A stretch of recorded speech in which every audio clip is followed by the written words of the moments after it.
in the city based on the initiatives that we're trying to implement. We need our officers to come to work, carry overtime, so we don't need to have as many people called in for mandatory overtime.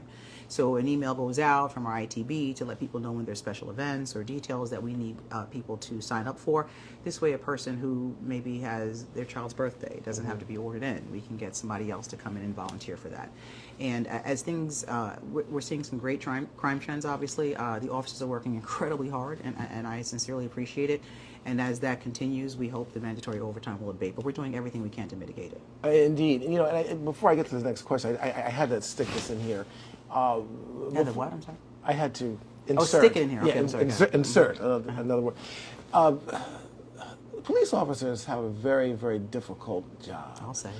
And you're talking about some police officers who've been on 12-hour shifts, even less than that. What would you like the public to know about the life of a police officer and what they actually go through? I don't think people really have a really good idea of what they do and how difficult their job is. They are human beings just like anybody else. They feel, they care.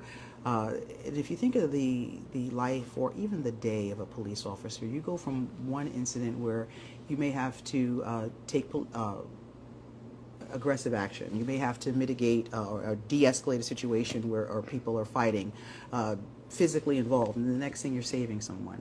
I mean, the range of emotions that they go through, we train them for these things, but they are human beings, and they want to help. They took this position to help the people of the city of New York, so I want them to see them in that light. I want them to see their fathers, their mothers. They have children just like anybody else. And when we have that connection with the community, the experience of the police officer and the experience of the public we serve is so much better. You know, this is so true. You know, the officers leave their job, they're in plain clothes. People don't know who they are. And a lot of these officers live, in the communities that they serve. I think people really need to get hard too. Yeah. I can't say that enough. They do. And then they go home and have to take care of their families too. You know, their mothers who have small children, their fathers who have kids. I mean, they take care of elderly parents. They're just like anyone else. Indeed. We're going to go to our last question here. Obviously, 2023, there's a strategic plan coming up. What is the NYPD doing? Are they doing anything new in 2023? So next week we're having our State of the NYPD address on the 25th, and we're going to be talking about where we were, where we are, and where we see this department going in the future. It's important that we get the input of all of the members of the police department, and that's what this plan does. We're asking for our commanders to come up with plans for their areas. We're asking for help from everyone to say, hey, what do you see every single day? I'll take advice from anyone. I'll take opinions and experiences from anyone, and then we come to our plan and our decisions at the end.